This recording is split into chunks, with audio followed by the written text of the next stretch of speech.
Unaweza kuketi.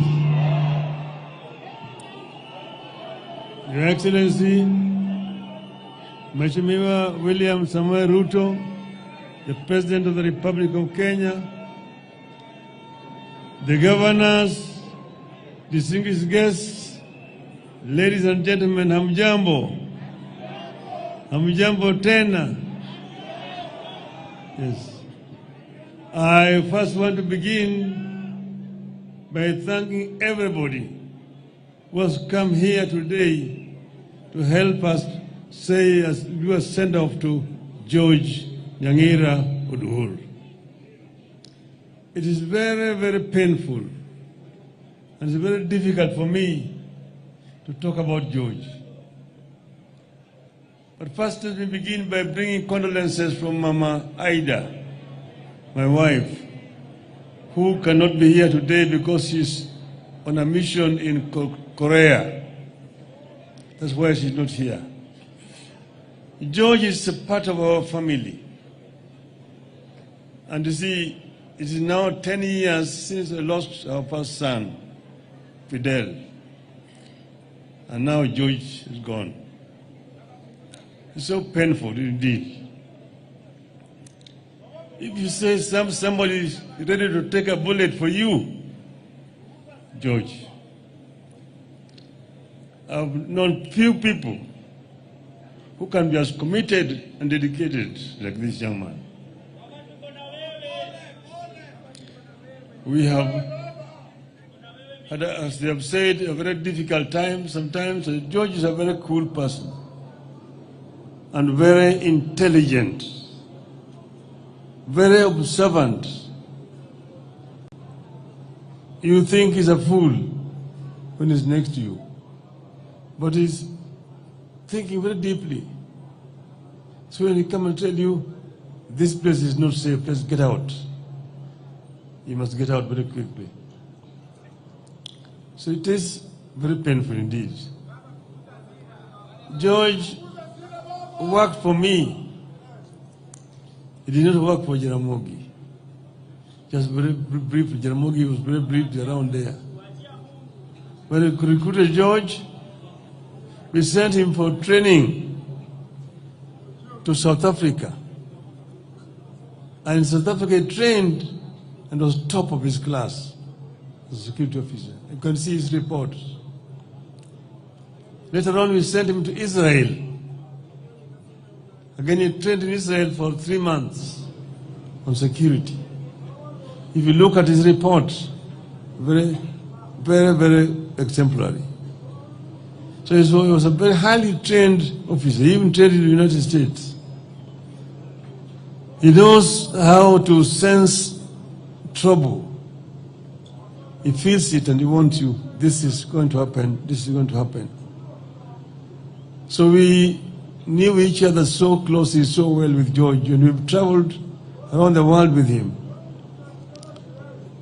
Are there 7 continents? We've been with George to 5 continents, except Arctic and Antarctica. We've been all of those places.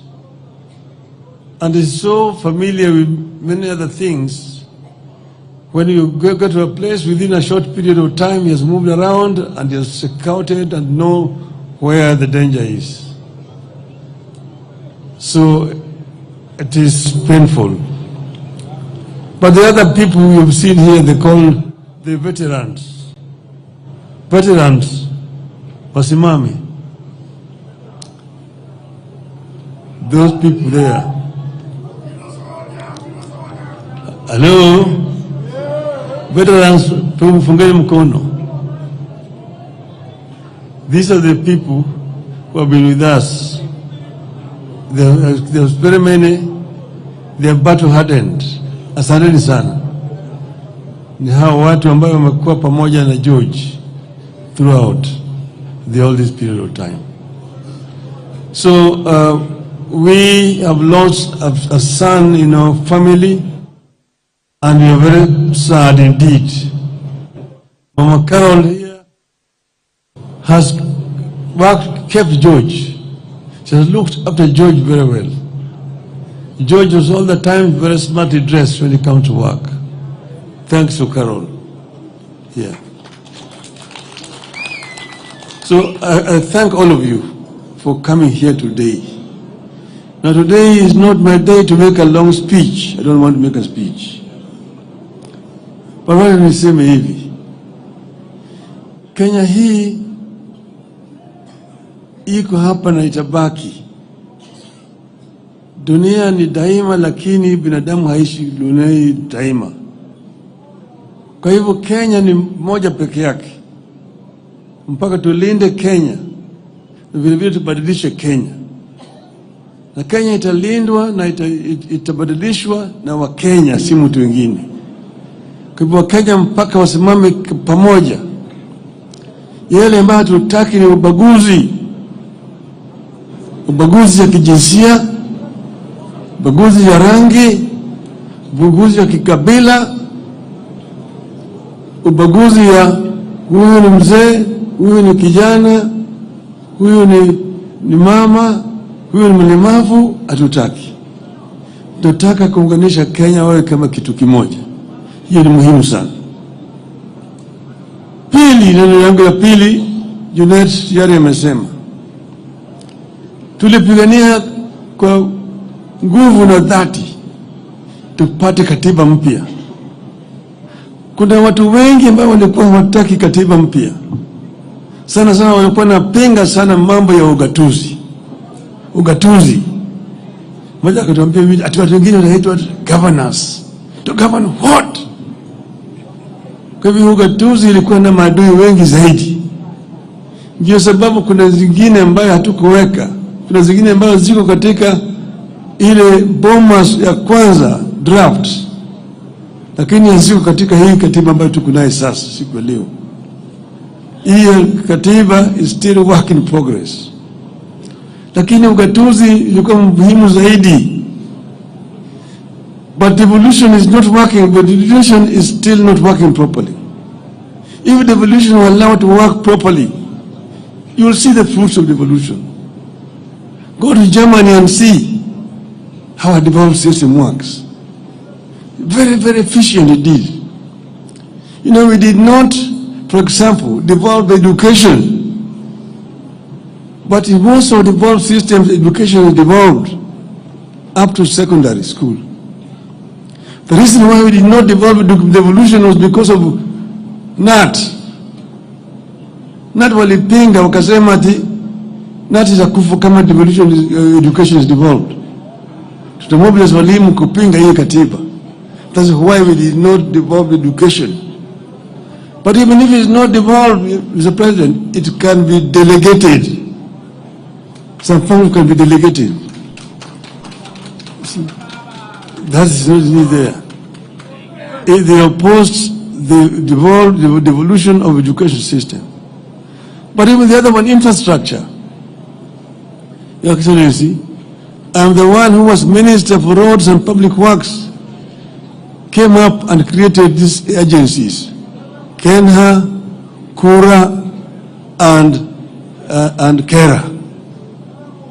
Because of the bureaucracy at that time, things were so centralized under the Ministry of Education, and the permanent secretary is the accounting officer.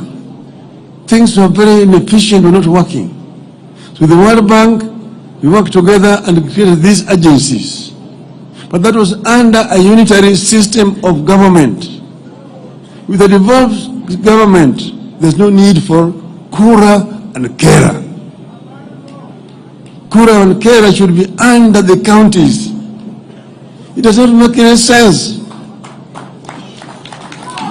that somebody is sitting in Nairobi and has got roads in Mombasa town. Somebody is sitting in Nairobi and has got roads in Kisumu which cannot be touched by the government. Within Nairobi town itself, city itself, so many roads there are not under Nairobi county government.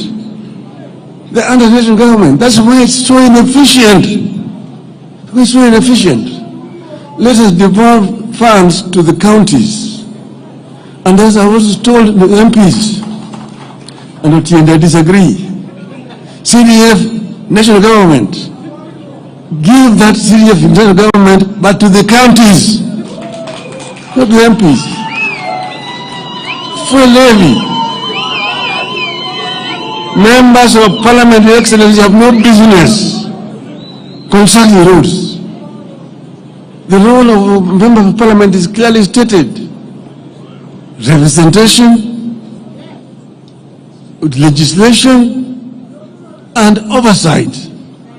How do you oversight when you yourself are actually implementing?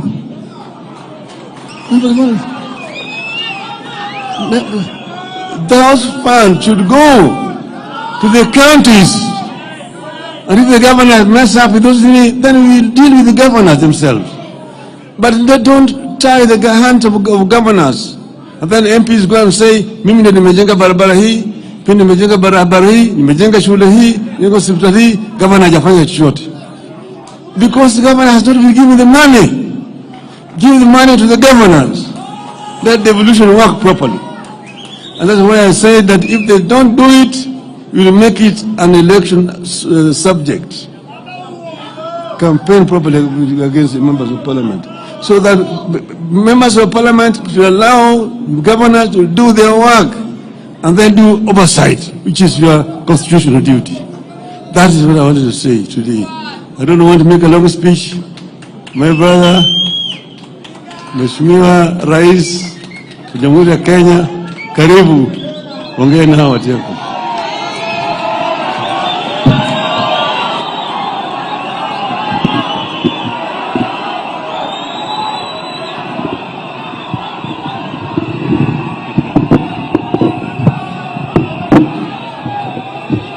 Aya.